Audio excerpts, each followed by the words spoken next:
Speaking of having no sense of human, it's the disembodied voice. What can I say? I miss you guys. Today I want to talk to AP Seminar Season 3 about some of the lessons we learned in Seasons 1 and 2. Then I'll talk about how Season 3 and beyond can earn the best ratings yet. During the summer before Season 1, Mr. Hauser and I tromped off to Philadelphia for a week-long AP Teacher Institute. You'll be glad to hear we did sneak in a visit to the Philadelphia Art Museum one evening.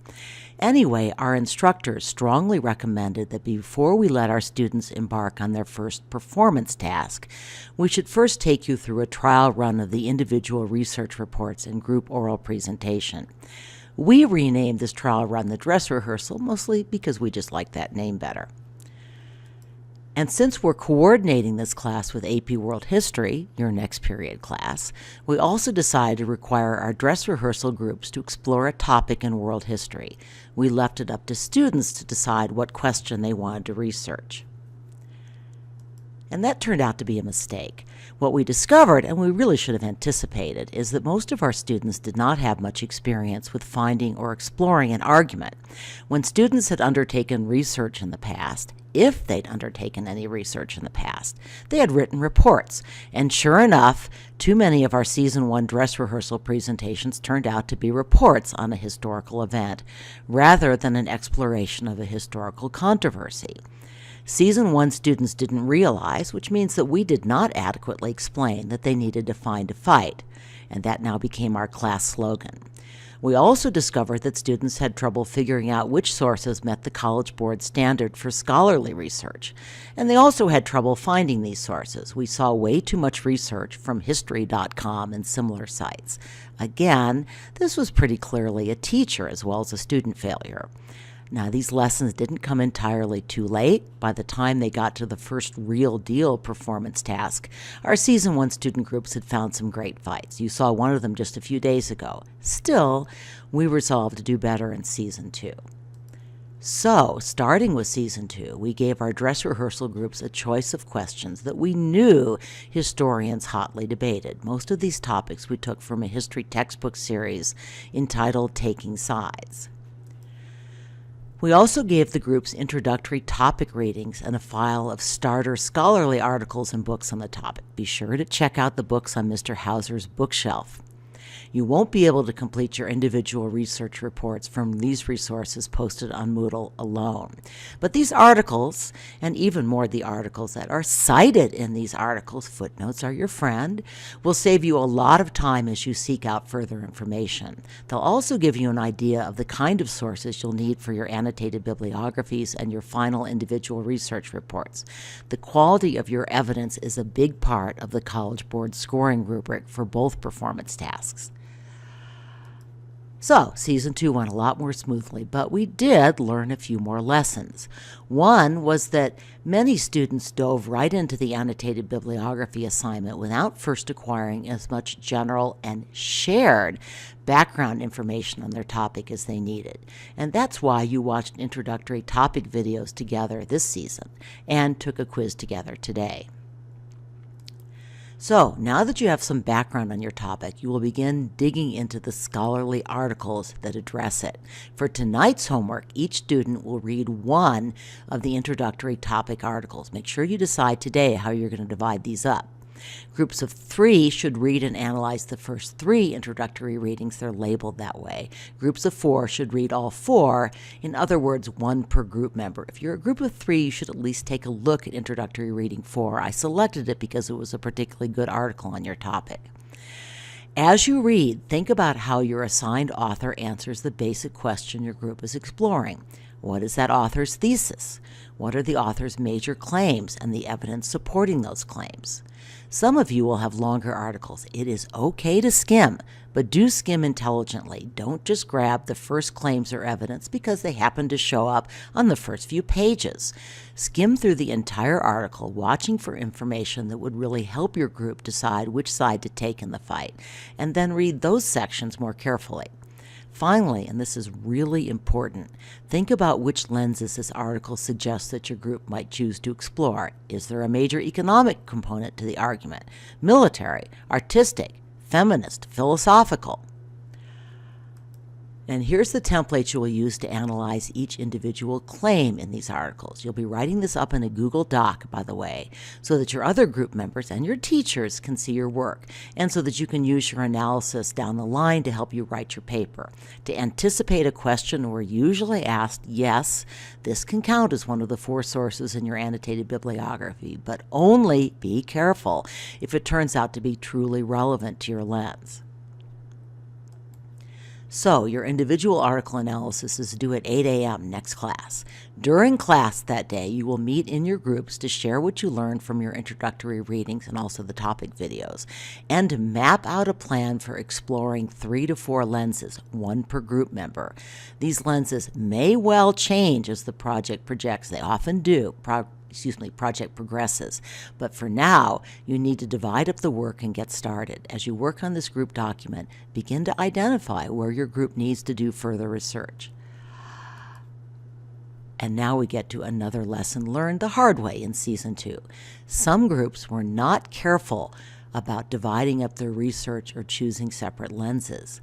They chose lenses that were so vague and general that they ended up essentially researching and writing up the same claims for their annotated bibliography. One big reason this happened is that groups did not always talk about what they were learning. In other words, they did not share information as they did their research. Sometimes, let's be honest here, students left their research to the day before the first annotated bibliography was due. As a result, they often ended up presenting the same claims and evidence that other group members had presented. So, keep in mind that Google Drive is your friend, but it is also your adversary. Drive makes it easy to share, view, and discuss each other's research. But because Drive entries are time-stamped and because we can pull up earlier versions, Drive also tells us, that's your teachers, who worked steadily on their annotated bibliography and who put it off until 3 a.m. the night before it was due. If your annotated bibliography contains a whole bunch of information that is in other group members' annotated bibliographies, and if they did their work earlier, you're going to lose serious points. But to make the same point more positively, you can make this project a lot more fun and save yourselves a lot of time and effort if you talk frequently with each other about what you're learning. What is your research telling you about how your group should ultimately answer or resolve the question? Should you rethink your lenses? Is there an obvious hole in your research, information you need and don't yet have? How can you fill that hole? By the way, maybe one of your other group members already has some of that information. We've posted the rubric for the first and second annotated bibliographies on Moodle, and I'm not going to spend a lot of time explaining it, but let me emphasize just a few key points. Your summaries need to be in your own words. You will be submitting your document to Turnitin.com. If you've done a massive copy and paste job or copied from last year's students, Turnitin will catch you out. Quality of sources matters, not just scholarly sources and one book, but sources that truly contribute to analyzing your lens and answering your group's question.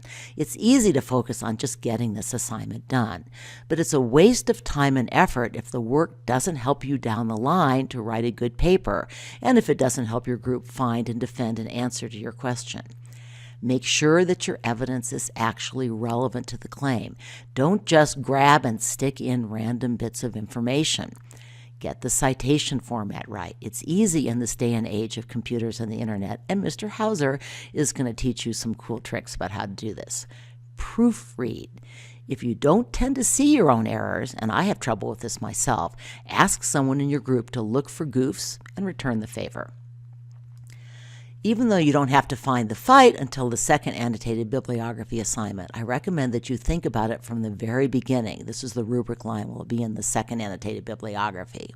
You might want to create a separate find the fight document to take notes on ways that your sources disagree with or qualify each other. This will be the added rubric for the second annotated bibliography, and note that this line is worth a lot of points.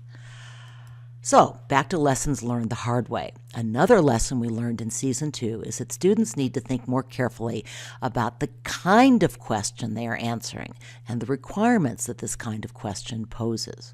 So here are 4 questions that student groups will be tackling in Season 3. To answer each of these questions, you really first have to think about how you're defining some key terms. What does it mean for a society to be patriarchal? What qualities does it have to have? What is a social revolution, and how does that differ, say, from a merely political revolution? Is it winning battles, winning wars, coming up with a brilliant grand strategy, inspiring the troops? At what point are changes in sexual mores significant enough to be deemed a revolution? And did the Industrial Revolution actually cause these changes? There are a lot of good ways to answer these questions, but your group really needs to decide how you will define these critical terms.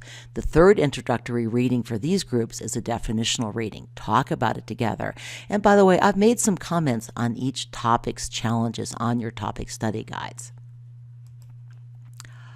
Many of you, I predict, will pick a problem solution current events question for your real deal group project that you will start in December, and that's fine. Since history questions deal with past events rather than current or future policy, however, problem solution questions are less likely to arise in our dress rehearsal. By the way, you're welcome to pursue a history topic for the first real deal, and many of the students who earned top scores did just that. But rather to my surprise, no one picked topic 13. It could easily be addressed as a modified problem solution question. The problem's pretty straightforward. World population was and still is outstripping food supplies. The Green Revolution of the 1950s, 60s, and 70s introduced new seed hybrids, new fertilizers, and new cultivation techniques. Food supplies in most places that adopted Green Revolution strategies expanded. But these countries also incurred some social and environmental costs. While the historical question asks you whether those benefits exceeded the costs, a good presentation would also present possible solution, ways that some of the gains of the Green Revolution might be preserved at a lower social and economic cost. Let me add another point here. Even really remote historical questions, Sumerian women, benefit from some effort to tie them to current issues, to answer the so what question, why would anyone care? And that's something to think about a little later in this process when you're doing your presentations. And now we get to the most common and, alas, the most problematic category of history questions, what we're calling the Trump question. No, not that Trump. Not going there. Or I guess I'm mostly not going there. We're actually using the term trump the way it's used in cards. If any of you don't know what I'm talking about in card games, such as bridge, a favorite of mine, a trump is a card that beats other cards. If diamonds are trump, then a 2 of diamonds beats a king of spades. So these are all trump questions, asking essentially which was the most important cause of a particular event. Historians very often examine questions of cause and effect. They usually conclude that there are multiple causes, and that's right, but they also love to argue that one cause was more important than all the others, and that's really your task with these particular questions. But there is a big trap here, and frankly, some groups fell into it last year. As you divide a question up into lenses, each lens representative is going to be very tempted to conclude that his or her lens captures the most important cause of whatever event you're looking at. So if you're exploring the military lens, for example, you may conclude that military causes were, say, the most important reason that the Mayan Empire collapsed. That's okay up to a point. Your research reports can take different positions. But as a group, you have to reach a definitive conclusion. So how do you avoid this trap and decide what trumps? There's no single answer, but here are 3 important questions you should ask. Is one view more widely held by reputable scholars? Is the line of reasoning in favor of one cause stronger? Which argument has more or better evidence? And know that more is often but not always the same as better. Above all, and I love this cartoon, resist the temptation to answer all of the above. Take a position and defend it. By all means, you need to explain the other possible arguments to get points on the rubric, which is why the final part of your annotated bibliography includes a Find the Fight section. But in your group presentation, you still must answer yes or no. Yes, misogyny was the primary driver behind witch persecutions. Or something else was. Yes, Napoleon deserves his reputation as a great general. Or no, he's overrated. Yes, Stalin bore the greatest responsibility for the Korean War. Or no, it was primarily the fault of China or the U.S. or those crazy North Korean leaders. Yes, ethnic tensions above all else produced the Rwandan genocide. Or no, there were more important, if perhaps less obvious causes. But these last two questions about Stalin's responsibility for the Korean War and ethnic conflict's responsibility for Rwandan genocide highlight another complication with Trump questions. We know that the Korean War began when North Korea invaded South Korea. The question really turns on whether Stalin's action or inaction inspired this invasion or made it possible. Similarly, we know that Hutu extremists killed 800,000 Rwandan Tutsis and plenty of Hutus as well. But would this have happened if the rest of the world had behaved differently? If the colonial administration had not encouraged and even created ethnic divisions? And if the answer to one of those questions is yes, do other nations in the end bear even greater responsibility for the tragedy? By the way, I'm not trying to suggest an answer. I used to be a high school debater. I think I could make a strong case either way. These are good topics precisely because you can defend different answers, but you must think both analytically and creatively about how to approach your question. Well, that's probably about as much useful advice as you're going to be able to absorb in one sitting, quite possibly too much useful advice. But the disembodied voice is not shutting up until I talk about one last problem that Mr. Hauser and I observed in both Seasons 1 and Season 2. I used to teach the sunk cost fallacy in economics, and Mr. Hauser teaches it now. Students fall into a sunk cost trap when they have invested so much of their time and effort in a particular argument or solution that they think they have to keep moving in the same direction.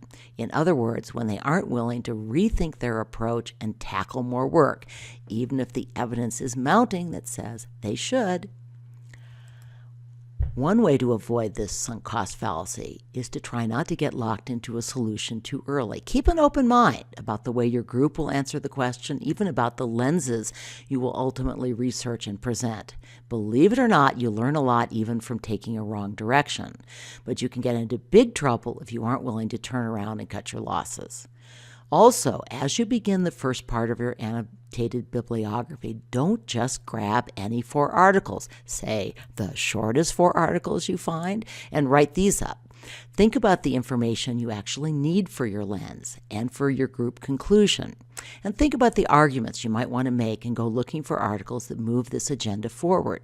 It's okay to skim an article and decide it doesn't really fit. Skimming is, in fact, one of the skills you are learning in this course. So, good luck with the dress rehearsal, gang, or as they say in the theater world, break a leg. Work on your assignments steadily. Small bites, not choking mouthfuls. Talk to each other in person and online. Ask for help from your group members and from your teachers. I love to get emails. Don't just paddle around in the shallow end. Dive deep.